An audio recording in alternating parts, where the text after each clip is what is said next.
அஸ்ஸலாமு அலைக்கும். என்னுடைய கேள்வி சூனியத்தை பற்றியது. அதாவது அல்லாஹ் தஆலாவுக்கு தனி சிஃபத்துகள் அல்லாஹ் வச்சிருக்கிறான். உதாரணத்துக்கு சொல்ல போனா படைப்பினங்களை படைக்கிறது, உயிர் கொடுக்கிறது, வானம் பூமி படைக்கிறது, இது போன்ற நிறைய சிஃபத்துகளை தனக்குன்னு மட்டும் அல்லாஹ் வச்சிருக்கிறான். ஒரு காலமும் அது படைப்பினங்களுக்கு அல்லாஹ் கொடுக்கவே மாட்டான். அப்படி இருக்கும்போது இப்ப சூனியத்துல நீங்க என்ன சொல்றீங்கன்னு சொன்னா, அதாவது எந்தவித பிரச்சாதனங்களும் இல்லாம ஒரு ஆளுக்கு பின்விளைகளை ஏற்படுத்த முடியும்னு சொல்றீங்க. அதாவது அல்லாஹ்வால மட்டும்தான் எந்தவித பிரச்சாதனமும் இல்லாம யாருக்கும் எந்த விளைவும் ஏற்படுத்த முடியும். ஆனா அல்லாஹ் நாடுனா, இதை கேட்டா நீங்க என்ன சொல்றீங்க, அல்லாஹ் நாடுனா முடியும் அப்படிங்கிறீங்க. அப்ப நான் கேட்கிறேன், அல்லாஹ் நாடுனா வான பூமி படைக்க முடியும்னு ஒருத்தர் சொல்றான், நம்புவீங்களா? அல்லாஹ் நாடுனா ஒரு உயிரினத்தை படைக்க முடியும்னு சொல்றாங்க, நம்புவீங்களா? இதே மாதிரி தான் தராவதிகள் சொல்றாங்க, அல்லாஹ் நாடுனா அவுலியாக்கள் கேட்டு பெற்று தருவாங்கிறாங்க. அப்ப அல்லாஹ் நாடுனாங்கிற ஒரு வார்த்தையை வச்சு நீங்க இந்த சூனியத்தை எந்தவித பிரச்சாரங்களும் இல்லாம பின்விலை ஏற்படுத்த முடியும்னு சொல்றது, அல்லாஹ்வுடைய சிஃபத்தை படைப்பினங்களுக்கு அல்லாஹ் கொடுப்பான் அப்படிங்கறத நீங்க ஒத்துக்கிறீங்க. அது எப்படி அல்லாஹ்வுடைய சிஃபத்தை படைப்பினங்களுக்கு தனக்காணி மட்டும் உள்ள சிஃபத்தை அல்லாஹ் எப்படி கொடுப்பான்? அதான் என்னுடைய கேள்வி. சகோதரி என்ன கேட்குறாங்கடா, அல்லாஹ் நாடினால் சூனியத்துக்கு பாதிப்பு இருக்குது நீங்க சொல்றீங்களே, அப்படின்னா அல்லாஹ் நாடினா அவுலியா நம்ம கேட்கறது குழந்தைய தருவான்னு சொல்லலாமா? அதே மாதிரி இப்போ மற்ற சமுதாயத்தை சேர்ந்தவங்கலாம் சிலைகளை வணங்குறாங்க. அப்போ அல்லாஹ் நாடினா சிலைகள் நமக்கு இது தருன்னு சொல்லலாமா? அல்லாஹ் நாடினா சொல்றோம், சிலைகள் தருன்னு சொல்லலையே, இப்படி கேட்குறாங்க. அப்போ இந்த கேள்விக்கு என்ன பதில்? குர்ஆன்ல அல்லாஹ் தஆலா சில விஷயங்களை தன் கையில் வச்சிருக்கிறதா சொல்றானே, எந்த உயிர் எப்போ மரணிக்குன்னு தெரியாது, வயிற்றுல இருக்கிறது என்ன குழந்தைங்கிறது யாருக்கும் தெரியாது, குழந்தைய தர்றது அல்லாஹ் தாண்டெல்லாம் சொல்றானே. அப்ப அல்லாஹ் தஆலா தன்னுடைய பவரை சூனியக்காரனுக்கு கொடுப்பானா என்கிற அடிப்படையில் இந்த கேள்வி கேட்கிறாங்க. முதலாவது நாம் ஒரு விஷயத்தை தெளிவாக விளங்கணும். அல்லாஹ் நாடினால் சூனியத்தினால பாதிப்பு ஏற்படலாம் என்கிறது நாமெல்லாம் சுயமாக சொன்னா இதே மாதிரி கேள்வியை கேட்டு அப்படி சொல்லாதீங்கன்னு சொல்லலாம். இந்த அல்லாஹ் நாடினால் என்கிற வாசகத்தை நாங்களா சொல்லல, அல்லாஹ்வே குர்ஆன்ல வமாஹும் பிதாரீன பிஹி மின் அஹதின் இல்லா பிஇذனில்லாஹ், அல்லாஹ்வுடைய நாட்டம் இல்லாமல் சூனியத்தின் மூலமாக சூனியக்காரர்களினால் எந்த பாதிப்பையும் உண்டு பண்ண முடியாது என்று அல்லாஹ்வுடைய நாட்டத்தை அல்லாஹ் தஆலா அதில் சொல்லியிருக்கலாம். எனவேதான் சூனியக்காரன் சூனியம் செய்வான், அல்லாஹ் நாடினா அதனால பாதிப்பு ஏற்படலாம், நாடலைன்னா எதுவுமே நடக்காது என்கிறத நம்ம சொல்றோம். இப்படி இருக்கும்போது அல்லாஹ் நாடினா சிலைகள் மூலமாக நமக்கு பாதிப்பு வரும், அல்லாஹ் நாடினா சிலைகள் நமக்கு அதாவது குழந்தைய தருண் எல்லாம் சொல்லலாமான்னு கேட்டா அப்படி சொல்ல முடியாது. ஏன் சொல்ல முடியாதுன்னா குர்ஆன்லயோ ஹதீஸ்லயோ இதுக்கு அல்லாஹ்வுடைய நாட்டம்ங்கிறது சொல்லப்படலை. எனவே அதையும் இதையும் நாங்க சம்பந்தப்படுத்த முடியாது. ஏன்னு சொன்னா ரமலான்ல இந்த கேள்வியும் கேட்டிருக்கிறாங்க. அப்ப சிலைகள் இவ்வளவு மூடத்தனமா இருக்கிறாங்க, அல்லாஹ் நாடினா புத்தர் குழந்தை தருவான்னு சொல்லலாமா என்கிற மாதிரியான கேள்வி கேட்கிறாங்க. அல்லாஹ் நாடினா தருவான்னு அந்த மாதிரி செய்தி குர்ஆன்ல ஹதீஸ்ல வரல, அதனால சொல்ல முடியாது. அல்லாஹ் தஆலா தன்னுடைய ஒரு பவரை ஒரு படைப்பினத்துக்கு கொடுப்பானா என்று கேட்டா, கண்ணியத்துக்குரிய சகோதர சகோதரே, அல்லாஹ் தஆலா சில சக்திகளை தன்னுடைய சொல்றான். அதை அல்லாஹ் தஆலா யாருக்கும் கொடுக்க போறது கிடையாது. ஆனால் சில சோதனைகளுக்காக, மனிதனுடைய ஈமானை சோதிப்பதற்காக சில ஆற்றல்களை அல்லாஹ் கொடுக்கிறான். இதை நம்ம அந்த ஆளுடைய சுய ஆற்றல் நம்ம எடுத்துக்கொள்ள முடியாது. இதுக்கு நாங்க நல்லதுலையும் ஆதாரம் பார்க்கலாம், கெட்டதுலையும் ஆதாரம் பார்க்கலாம். எங்களுக்கு தெரியும், மரணித்தவர்களுக்கு உயிர் கொடுக்கிறது யாருன்னு கேட்டா அல்லாஹ் தான் உயிர் கொடுக்கிறான். அவர் இப்ராஹிம் நபி அதான் சொன்னார், ரப்பி அல்லதி யுஹ்யி வ யுமீத், யார் உயிர் கொடுக்கிறானோ யார் உயிர் எடுக்கிறானோ அவன் தான் என்னுடைய ரப்பு என்று இப்ராஹிம் நபி சொன்னார். ஆனா ஈசா அலைஹிஸ்ஸலாம் அவர்கள் ஒரு பறவைக்கு உயிர் கொடுத்தார், இறந்தவர்களை யுஹ்யில் மௌத்தா, இறந்தவர்களை உயிர்ப்பித்தார் என்று குர்ஆன் வருது. அப்ப ஈசா அலைஹிஸ்ஸலாத்துக்கு அல்லாஹ் தன்னுடைய பவரை கொடுத்துட்டானா, ஈசா அலைஹிஸ்ஸலாத்துக்கு அல்லாஹ் தன் சக்தியை கொடுத்துட்டானான்னு கேட்டா அல்லாஹ் சும்மா சொல்லல,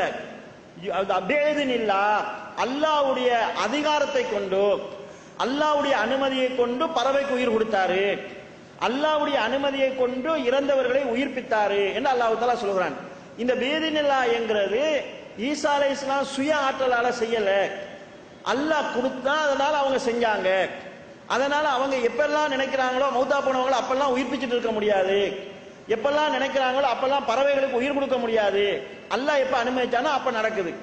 இப்ப பவர் யாருடைய கையில இருக்குது, சக்தி யாருடைய கையில இருக்குதுன்னா ஈசா நபியினுடைய கையில இல்ல, அல்லாஹ்ட கையில இருக்குது என்றுதான் நாங்க இப்படி நம்ம எடுத்துக்கொள்ளலன்னு சொன்னா மூஜிசாக்களை நிராகரிக்கணும். அது போக தஜ்ஜாலை பற்றிய ஹதீஸ்களை நம்ம பார்க்கிறோம். தஜ்ஜால் என்ன செய்வான்னு சொன்னா வானத்தை பார்த்து சொல்வான், யாமுரு சமா, வானத்துக்கு ஏவுவான், பத்தும் தீர், வானம் மழை பொழியும். வானத்தை பார்த்து மழை பொழியும் சொல்லுவான், வானம் மழை பொழியும். வானமும் பூமியும் யாருக்கு கட்டுப்பட்டதுன்னு கேட்டா அல்லாஹ்வுக்கு கட்டுப்பட்டது. அத்தானா தாயின், நாங்க அல்லாஹ்வுக்கு கட்டுப்பட்டோம்னு சொல்லி வானமும் பூமியும் சொன்னதாக அல்லாஹ் குர்ஆன்ல சொல்கிறான். அப்ப வானமும் பூமியும் அல்லாஹ்வுக்கு கட்டுப்பட்டிருக்கும் போது, அதாவது தஜ்ஜால் வந்து வானத்தை பார்த்து மழை பெய்யும்னு சொன்னா வானம் மழை பெய்யும். பூமியை பார்த்து சொல்லுவான், உன்னுடைய பொக்கிஷங்களை வெளியேற்றுன்னு சொல்லுவான். அது அவனுடைய பொக்கிஷங்களை வெளியேற்றி அவனுக்கு பின்னால போகும் என்று ரசூல் ஸல்லல்லாஹு அலைஹி வஸல்லம் சொல்றாங்க. ஒரு இளைஞனை பிடிச்சு ரெண்டா பொளந்து ரெண்டு பக்கமா போட்டு நடுவால பொளந்துட்டு கும்முன்னு சொல்லுவான், எலும்புன்னு சொல்லுவான். அந்த இளைஞன் உயிர் பெறுவான். அதுக்கு பிறகு அவரை கொலை செய்ய பார்ப்பான், அது அவனால முடியாம போயிருங்கிறது ஹதீஸ்ல வருது. இப்ப நம்ம இதை சொல்றது தஜ்ஜாலுக்கு அல்லாஹ்வுடைய அதிகாரம் இருக்குதுன்னு சொல்றதுக்கு சொல்லல. இப்படியெல்லாம் நடக்கும் என்ற ஹதீஸ் வருகிறது, நம்ம நம்புறோமே. அப்ப தஜ்ஜால அல்லாஹ் ஆக்கிட்டோமா?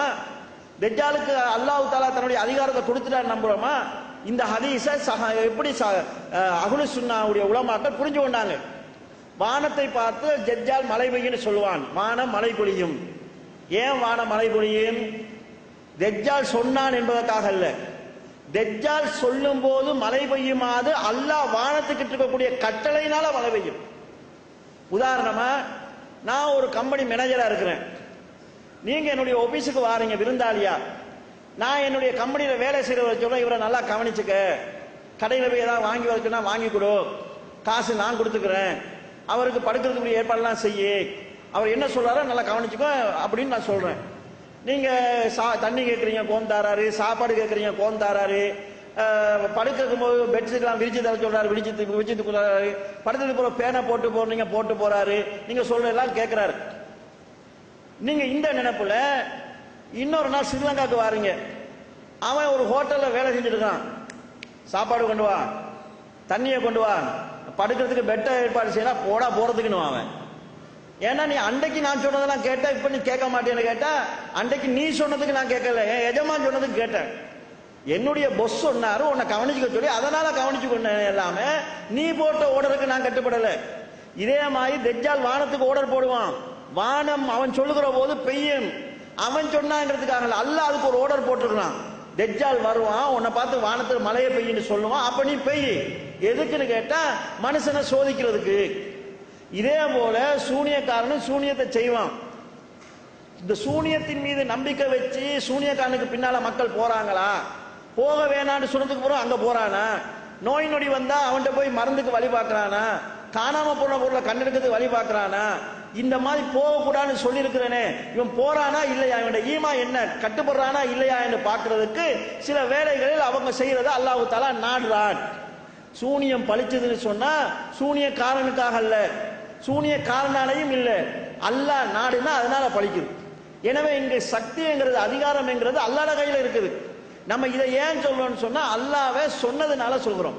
அல்லாஹ் இந்த வார்த்தையை சொல்லலன்னு சொன்னா, ஹதீஸ்லயும் அதுக்கு தாக்கம் இருக்குது என்று சொல்லக்கூடிய வாசகங்கள் எதுவும் வரலன்னு சொன்னா சூனியத்துக்கு எந்த பாதிப்பும் இல்லைன்னு சொல்லி கொண்டுதான் இருப்போம். எனவே கண்ணியத்துக்குரிய சகோதரர்களே, இந்த வாசனம் என்கிறது குர்ஆன்ல வந்தது.